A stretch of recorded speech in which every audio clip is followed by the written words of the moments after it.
پرانے زمانے کی بات ہے، کسی ملک پر ایک بادشاہ حکومت کرتا تھا۔ یہ بادشاہ بہت رحم دل اور صحیح تھا اور اپنی رعایا کی فلاح و بہبود کے بارے میں ہر وقت فکر مند رہتا تھا۔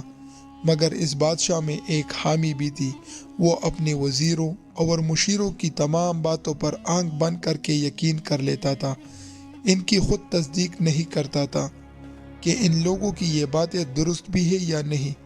اس حامی کے پیچھے ایک وجہ تھی، وہ اپنے ان وزیروں اور مشیروں پر بہت یقین کرتا تھا کیونکہ اس نے ان لوگوں کی بہت بڑی تنخواہیں مقرر کر رکھی تھی، رہنے کو بڑے بڑے محل نما گھر دے رکھے تھے اور اکثر اوقات ان کو انعامات سے بھی نوازتا رہتا تھا۔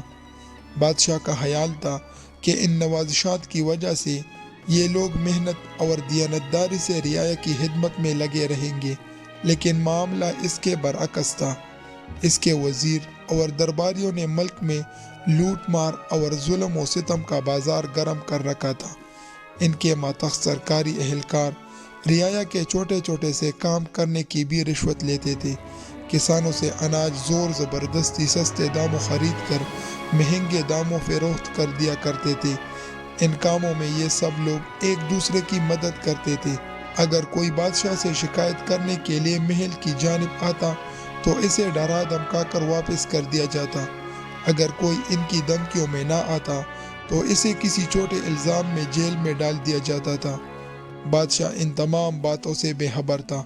اس کا دربار ہر روز لگا کرتا تھا۔ دربار کی کارروائی کے دوران تمام وزیر بادشاہ کے سامنے من گڑت خبریں سناتے۔ وہ اسے بتاتے کہ ملک کی رعایا خوشحال ہے اور اس کی درازی عمر کی دعائیں کرتی ہے۔ ان باتوں سے بادشاہ بہت خوش ہوتا اور خدا کا شکر ادا کرتا کہ اس کے بہترین طرز حکومت کی وجہ سے سارا رعایا خوش ہے۔ ایک روز کا ذکر ہے، بادشاہ اپنے شہزادے کو لے کر شکار پر نکلا۔ شہزادے کی عمر 5-6 سال تھی۔ گرمیوں کے دن تھے۔ بادشاہ اور اس کے ساتھیوں نے ایک دریا کے کنارے پڑاؤ ڈال دیا۔ دریا سے کچھ دور ایک سرسبز جنگل بھی تھا۔ دوپہر کے کھانے کا وقت ہو رہا تھا۔ بادشاہ کے ساتھ آئے ہوئے ملازم کھانے کا انتظام کرنے لگے۔ اتنے میں ننھا شہزادہ سب کی آنکھ بچا کر دریا کے کنارے پر آ گیا۔ بے دہانی میں اس کی ٹوکر کنارے پر پڑی ایک پتھر سے لگی اور وہ دریا میں جا گرا۔ اس کے منہ سے ایک چیخ نکلی۔ پانی کے تیز بہاؤ نے لمحہ بھر میں اسے دریا کے بیچوں بیچ پہنچا دیا۔ بادشاہ اور دوسرے سب لوگ دریا کی طرف دوڑے۔ انہوں نے شہزادے کو دریا میں ڈوبتے دیکھا تو یک زباں ہو کر چلانے لگے، بچاؤ بچاؤ! یہ منظر دیکھ کر بادشاہ کے اوساط ہتا ہو گئے۔ اس کا شہزادہ اس کی آنکھوں کے سامنے دریا میں ڈوب رہا تھا۔ یہ شور شرابہ ابھی جاری ہی تھا کہ اچانک جنگل سے ایک خوبصورت نوجوان بھاگتا ہوا آیا اور دریا کے قریب آ کر اس نے پانی میں چھلانگ لگا دی۔ چند ہی لمحوں میں وہ شہزادے کے نزدیک پہنچ گیا اور اس کو اپنے گرفت میں لے لیا۔ یہ منظر دیکھ کر بادشاہ کی جان میں جان آئی۔ تھوڑی ہی دیر بعد وہ نوجوان شہزادے کو لے کر کنارے پر آ گیا۔ بادشاہ نے ننھے شہزادے کو اپنے سینے سے لگا لیا۔ شہزادہ زور زور سے رو رہا تھا۔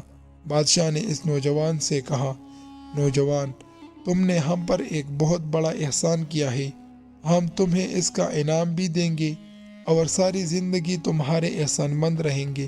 پھر بادشاہ نے ایک قہر آلود نگاہ اپنے ساتھ آئے ہوئے ملازمین پر ڈالی اور غضبناک آواز میں بولا، اتنے سارے لوگوں میں سے کسی نے بھی دریا میں کودنے کی ہمت نہیں کی۔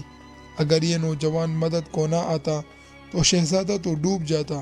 بادشاہ کے سارے ساتھی اس نوجوان کو نفرت بری نظروں سے دیکھنے لگے، جس کی وجہ سے ان کی بے عزتی ہوئی۔ بادشاہ نے نوجوان کو اپنے ساتھ ہی آنے کا کہہ دیا تھا۔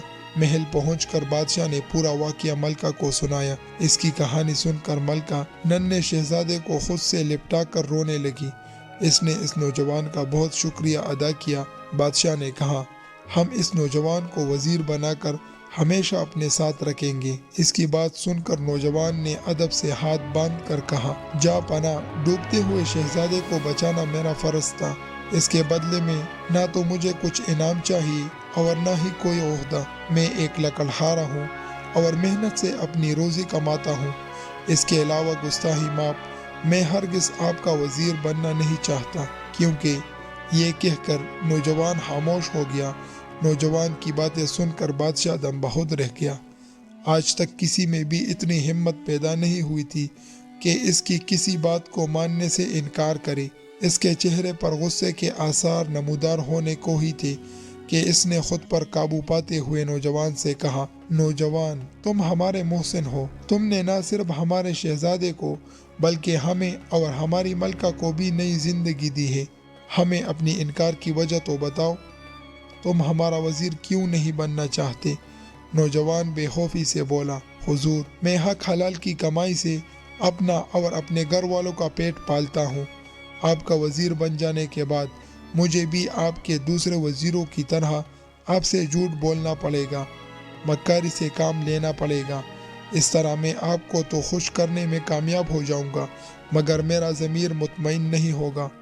بادشاہ کو نوجوان کی یہ بات سن کر پھر تیش آنے لگا، مگر اس نے چند لمحے خاموش رہ کر پھر اپنی حالت پر قابو پا لیا اور کہا، نوجوان، ان باتوں سے تمہارا کیا مطلب ہے؟